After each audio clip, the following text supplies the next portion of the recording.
कविताएं लिखना सहज ही था मेरे लिए। कुछ सोच आती थी और शब्दों का ताना बाना बन जाता था।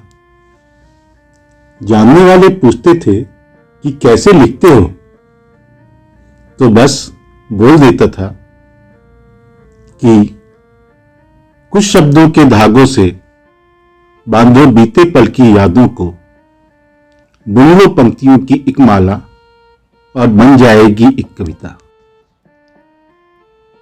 मेरा बचपन ननिहाल में ही गुजरा। मेरे नाना जी हिंदी के शिक्षक थे और मेरे भी।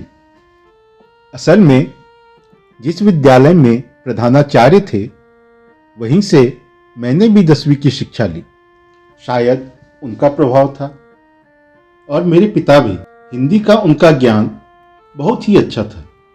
वो भी कविताएं लिखते थे, तो पिता का भी गुण विरासत में मिला। बचपन से ही कविताएं, लेख, कहानियां आदि लिखता था, पर मेरी रुचि कविताओं में ही ज्यादा थी। फिर बीते कुछ वर्षों से कविता लिखना छूट गया था। मुड़कर सोचता हूं क्यों, तो पता नहीं। शायद वो कल्पना, वो सहज सोच खो गई थी। जिम्मेदारियों के तले, व्यस्त जीवन में या जीवन के भागदौड़ में बहाने बहुत हैं, परंतु सत्य यह है कि बचपना खो गया था। फिर सोचता था कि कविताएं छपवाऊं, किसी पत्रिका में, किसी किताब में, पर संभव न हुआ। और जब छूट गया था तो फिर उत्सुकता भी नहीं रही थी।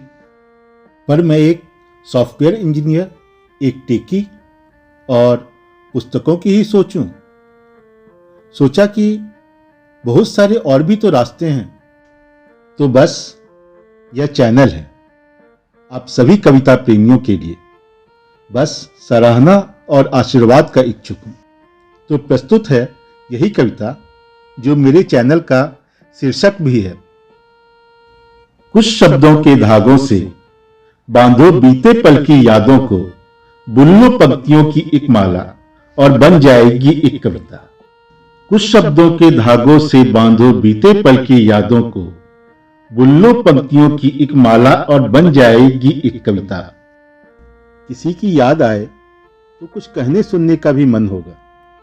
तो लिखा है, जब मुझसे कुछ कहना चाहो और मुझसे कुछ सुनना चाहो, जब मुझसे कुछ कहना चाहो और मुझसे कुछ सुनना चाहो, शब्द स्वतः ही मिलते जाएंगे और बन जाएगी एक कविता। शब्द स्वतः ही मिलते जाएंगे और बन जाएगी एक कविता।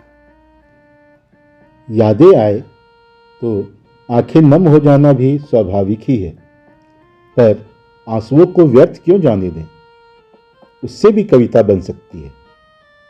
तो आंसू को पन्नों पर बिखरने दो, प्यारी सी छवि एक बनने दो, उसमें बिंब मेरा तुम देखोगे तो बन जाएगी एक कविता। दोहराता हूं, आंसू को पन्नों पर बिखरने दो, प्यारी सी छवि एक बनने दो, उसमें बिंब मेरा तुम देखोगे तो बन जाएगी एक कविता। यादों के साथ एक अकेलापन आता है, पर अगर साथ होने का अनुभव हो तो। इसी पर यह अंतिम पंक्तियां। एकाकी क्यों कर पाते हो, एकाकी क्यों कर पाते हो, मैं हर क्षण तुम्हारे संगी हूं। एकाकी क्यों कर पाते हो, मैं हर क्षण तुम्हारे संगी हूं।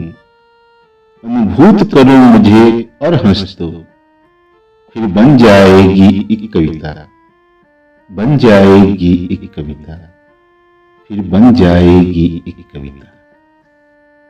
धन्यवाद मित्रों। तो कमेंट करके जरूर बताइएगा कि ये कविता आपको कैसी लगी, और अगर पसंद आए तो फिर एक लाइक भी, और प्लीज़ चैनल को सब्सक्राइब भी कर लीजिएगा। फिर से एक बार धन्यवाद।